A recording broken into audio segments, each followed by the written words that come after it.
Good morning everyone. आज जो मैं वीडियो लेके आया हूँ उसमें एक क्वाड्रेटिक क्वेश्चन का बहुत अच्छा क्वेश्चन है और जो नॉर्मली 3 या 4 मार्क्स का क्वेश्चन आता है। और अक्सर गड़बड़ कहाँ हो जाती है, उस क्वेश्चन को सॉल्व करते टाइम बच्चे गलत तरीके से गलत मेथड यूज कर लेते हैं और काफी लेंदी हो जाता है वो क्वेश्चन और बहुत लास्ट में आके फंस भी जाता है उसमें।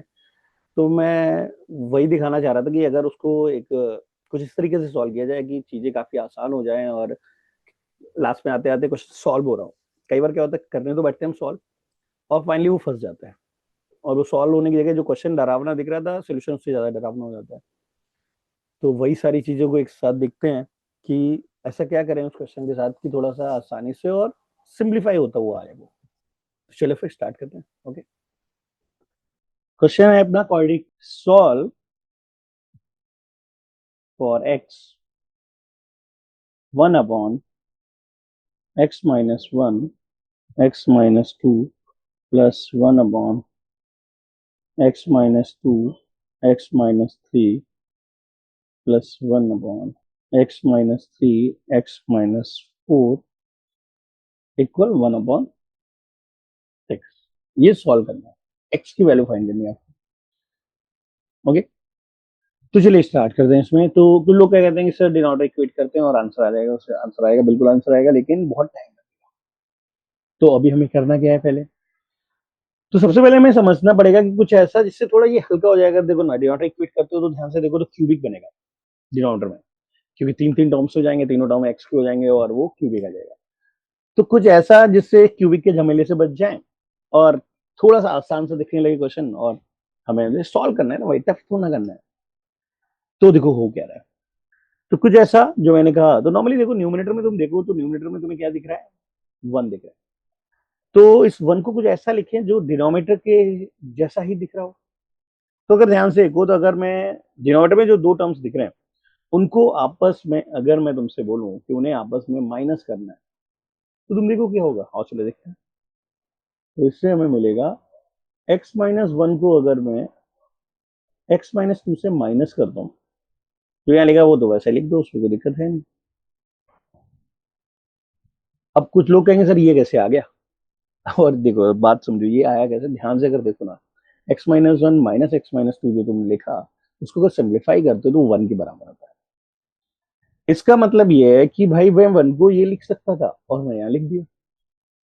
Similarly x minus two minus x minus three देखो सॉल्व करके, ये भी बनाएगा। x माइनस टू माइनस अंदर जाएगा तो माइनस का हो गया और प्लस थ्री हो गया, minus two plus three one.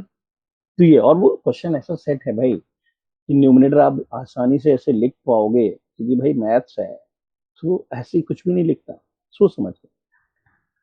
तो अगला यहाँ भी वही हो जाएगा, x minus three minus x minus four, और यहाँ पे आ जाएगा x minus three x minus four. तो इस तरीके से ये तो हो गया हमारा क्वेश्चन, थोड़ा सा चेंज कर लिया मैंने अपने हिसाब से, 1/6। ओके, अब आगे समझते क्या होगा, इससे फायदा क्या हुआ। इससे फायदा ये हुआ क्योंकि भाई मैंने तो अभी भी दिख रही है सर, ऐसा तो है नहीं कुछ बहुत शॉर्टकट हो गया है, लेकिन नहीं, इससे कैलकुलेशन थोड़ी आसान है। और बताता है, तुम अगर ध्यान से देखो तो इन टर्म्स को अगर मैं आपस में डिस्ट्रीब्यूट करूं, एक्स माइनस ए के साथ लिख दूं x minus A upon x minus two, minus x minus two के साथ लिखूं x minus one upon x minus two, जो मैं बोल रहा हूँ वो लिख देता हूँ, तो शायद और क्लियर हो जाएगा तुम लोगों को। तो यहाँ से आ जाएगा हमारे पास x minus one divided by x minus one, क्योंकि डिस्ट्रीब्यूट कर सकते हो ना आप डिनोमिनेटर को, माइनस यहाँ लगा देते हैं x minus two x minus one x minus two. हाँ, तो प्लस नेक्स्ट टर्म आएगा x minus two divided by x minus two x minus three, फिर minus x minus three divided by x minus two x minus three. देखो मैं आराम से लिख रहा हूँ इसलिए टाइम लग रहा है, नहीं तो फटाफट लिख जाएगा। फिर ये x minus three divided by x minus three x minus four, और finally minus x minus four divided by x minus three x minus four. अब इससे फायदा क्या हुआ देखो, ये वाला टर्म कैंसिल हो गया, यहाँ वन यहाँ वन, ये गया वन वन, ये गया वन वन, ये गया वन वन, ये गया 1 1, ये गया 1 1। अब बचा क्या, जो बचा उसको देखना दे रहा है, तो क्यूबिक के झमेले से तुम आजाद हो जाओगे और हमें हमारा आंसर मिल जाएगा। तो यहाँ से हमें बचा क्या हमारे पास, वो मैं लिख रहा हूँ। तो बचेगा हमारे पास 1/x-2 minus 1/x-1 plus 1/x-3 minus 1/x-2 plus 1/x-4 minus 1/x-3, और सामने 1/6 चल ही रहा था, तो यहाँ भी चल रहा था। अब ये गया, ये गया। अब इससे देखो क्या बच रहा है, जो लास्ट का टर्म और फर्स्ट टर्म वही बचा, बाकी सब उड़ गया, क्योंकि 1+1 - 1+1 इस तरीके से हमारे पास जो आंसर आएगा। तो देखा, बहुत हैवी कैलकुलेशन नहीं हुआ, क्वेश्चन हमारे हिसाब से आसानी से रखा है और पोएटिक में ही आ रहा है। तो ये देखो आ जाएगा हमारे पास यहाँ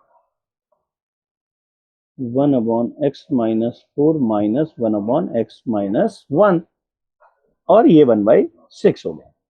अब बस हो गया भाई, डिनोट इक्वेट करते हैं, आंसर आ जाएगा हमारे सामने। तो ये आ जाएगा x-1 minus x-4 divided by x-1 into x-4, और ये आ गया।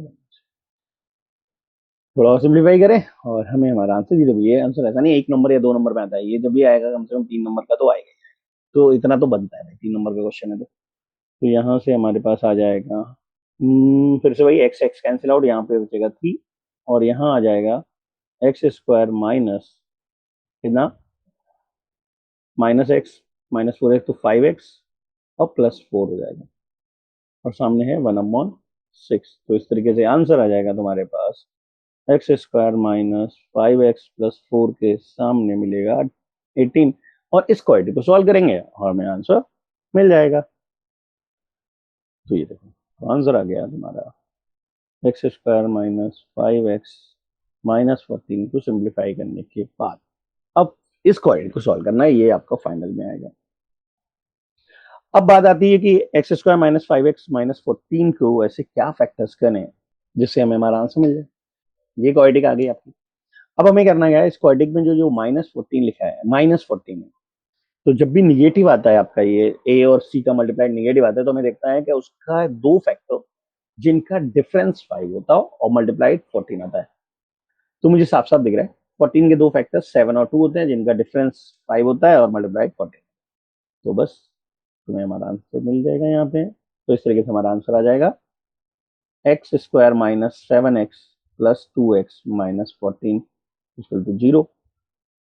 तो इस तरीके से हम लिख सकते हैं x² माइनस 7x एक साथ और 2x माइनस 14 एक साथ।